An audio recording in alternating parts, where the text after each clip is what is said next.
今日係2025年10月29號重陽節，帶大家嚟睇下校際英式8強嘅比賽。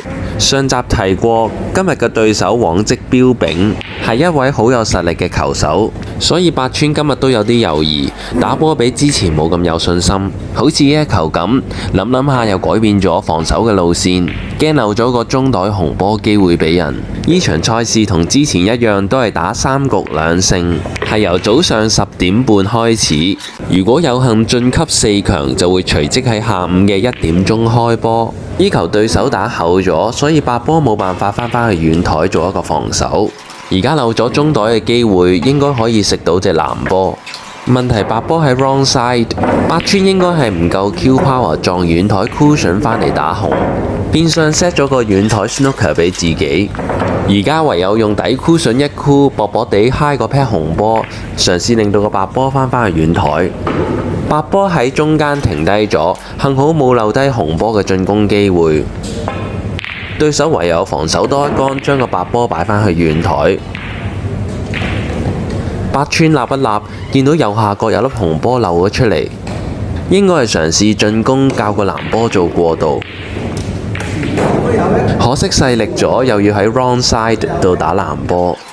呢一局一開始嘅時候，我哋都係處於領先嘅狀態，但係就冇辦法將個分差擴大，因為八村嗰日都有啲手緊，就算機會漏咗出嚟，好多時候都係一粒起2粒止，冇辦法教到個白波俾自己繼續好舒服咁進攻。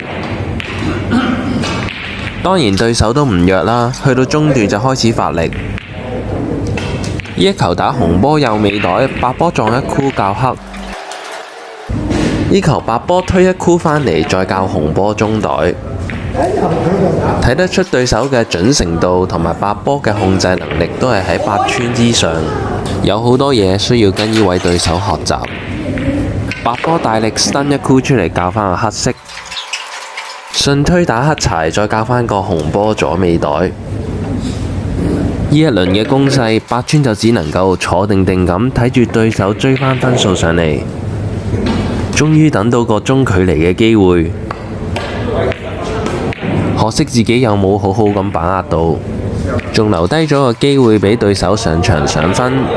先打入個紅，仲預留返一定個角度打右上角嗰粒藍色，因為剩返低嗰2粒紅色都喺近台依邊，成功 K 到個紅色，但係效果就唔係太理想。八村爭取緊卡拉波清台環節之前，將個比分追返近啲，所以佢選擇咗打個比較高分啲嘅粉紅色。白波撞返一箍出嚟，下一球黃色可以進攻中袋，成功咗，入埋呢一粒綠色就喺呢局嘅尾段反超前返對手2分。勝負嘅關鍵應該就係睇下粒啡波點樣處理。八村孭住粒黑波嘗試進攻返中袋，可惜撞咗個袋角唔入。白波 key 一 key 個黑色喺近台就漏咗個大機會啦。呢個亦都係太進取嘅代價，對手當然多謝晒你。清埋台面剩低嗰幾粒，八村局數落後1-0。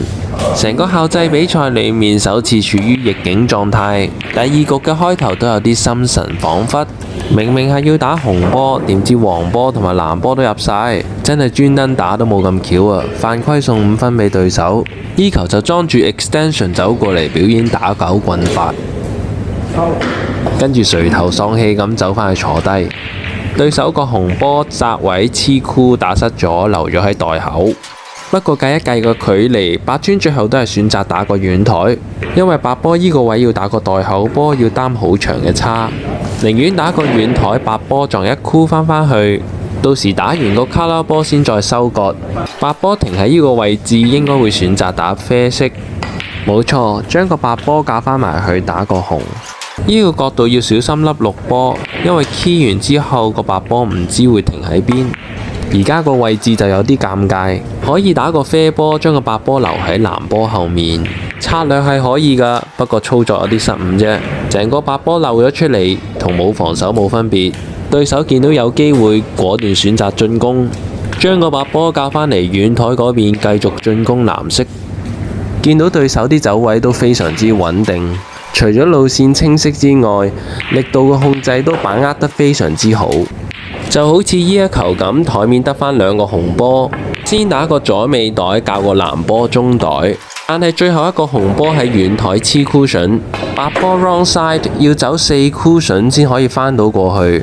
走咁長嘅路都可以教到恰到好處，好似手擺位咁。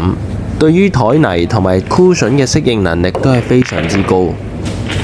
去到尾局卡拉波清台嘅時候，對手先打入咗個黃色。其後八村爭取咗機會去打入個綠色，吸取咗上一局最尾嘅經驗，八村今次都唔夠膽太進取，嘗試將個白波匿去粉紅波隔離做一個防守，可惜唔成功。之後對手嘗試咗一個超級窄位嘅中袋，我現場睇都諗緊，其實有冇位入到㗎？已經打得非常之準，但係都撞後 cushion 出返嚟，令到漏咗個機會俾八村去進攻。八村選擇咗打個中袋，而家分數領先緊4分。有咗上一局最後領先緊，但係都輸咗嘅經驗，今次八村就唔夠膽貿然進攻，因為輸埋呢一鋪就會被淘汰出局。所以再一次將個白波匿喺個粉波隔離，今次匿得個位置幾乖巧，唔加啲右西基本上係救唔到嘅，但係加得太重右西又驚支杆揩到個粉紅波。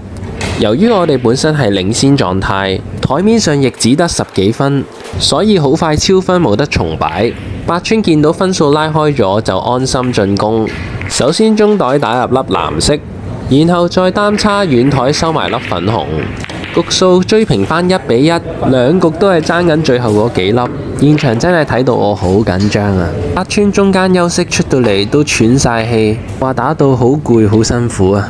決勝局正式開始，係由林八村發球，但係睇嚟佢電量開始不足，所以準程度大幅下降，好多時自己冇把握好機會，仲漏咗啲好靚嘅機會俾對手。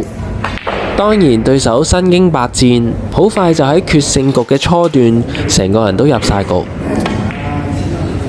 呢一球就好巧妙咁新 follow 咗少少個白波，遮住咗個啡波位，令到繼續進攻紅球嘅時候唔會俾伏位嘅啡波遮住。呢球個白波亦留有角度，因為遠台啲紅波已經清晒，要教返個白波嚟近台呢邊。不過欠缺咗少少運氣，嗨個紅波跌埋落袋。而家白波 D 位任擺，八村心諗仲唔輪到我上場？體力不繼，準程度大幅下降，再一次漏咗個機會俾對手上分。今次仲要喺近台呢邊有大分波可以打。話說去到中段有2球波好搞笑，對手漏咗個袋口波俾八村，但係呢個方向要企喺遠台先可以打到，就算係成年人啊都要擔支好長嘅叉去處理，但係台面上面就冇其他更加好嘅選擇，所以八村而家就將自己嘅 extension 加到最長之後，再套上公家嘅 extension， 裁判都忍唔住要幫一幫佢手啊！如果唔係淨係要搞支 Q 去打呢球，都唔知要搞到幾時啊！發現仲係未夠長啊，所以支公家 extension 都要繼續延伸到最長。好啦，終於返嚟原位啦，準備要出 Q 啦啩？收返埋，又另一擰轉面，睇嚟都仲係未夠長喎。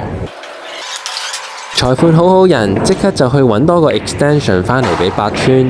但係我真係第一次見人要套3個 extension 喺後面，而每個 extension 都要加到最長，攞住支杆好似條蛇咁撇下撇下，真係唔知佢可以點瞄準啊！仲跌埋支杆落張台度添，現場真係笑死我啊！我心諗，如果搞一大輪之後，最後支杆揩到其他波 foul， 咁就真係搞笑啦！你睇下佢個樣，好彩有驚無險將個袋口波打咗入去。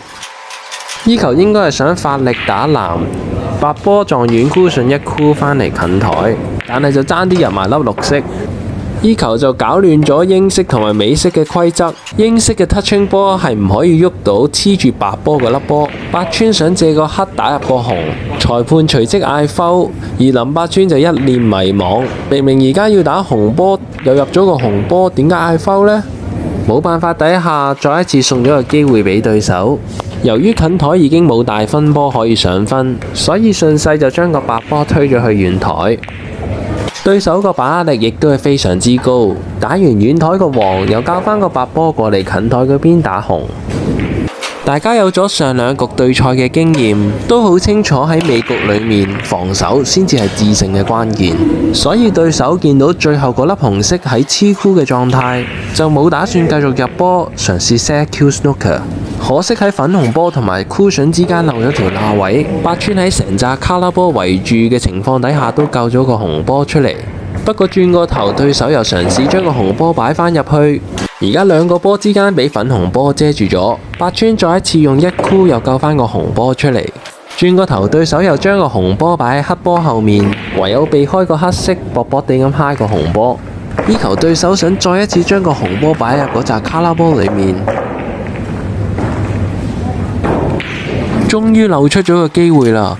八村一路都係處於一個被動嘅狀態，睇下佢今次能唔能夠攞返個主動權。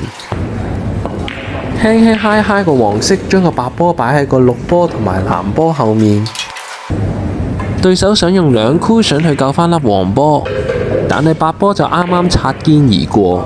呢球波嘅難點在於，如果收窄兩 cushion 嘅角度係好容易揩到粒黑色㗎，可惜都係掂唔到粒黃波。但係如果嘗試用一 cushion 就咁救個黃波，就應該係打中袋嘅位置，所以白波就會受到影響。結論應該係要加西先可以救到呢一個波，不過就要好熟悉呢張台嘅台泥同埋 cushion 嘅反應。加咗幾次犯規嘅分之後，應該冇得再重擺啦。八村應該只要一路攞住個主導權，就能夠勝出呢一場賽事。綠波冇位置進攻，再一次 set 個 snooker， 將個白波擺喺藍波後面。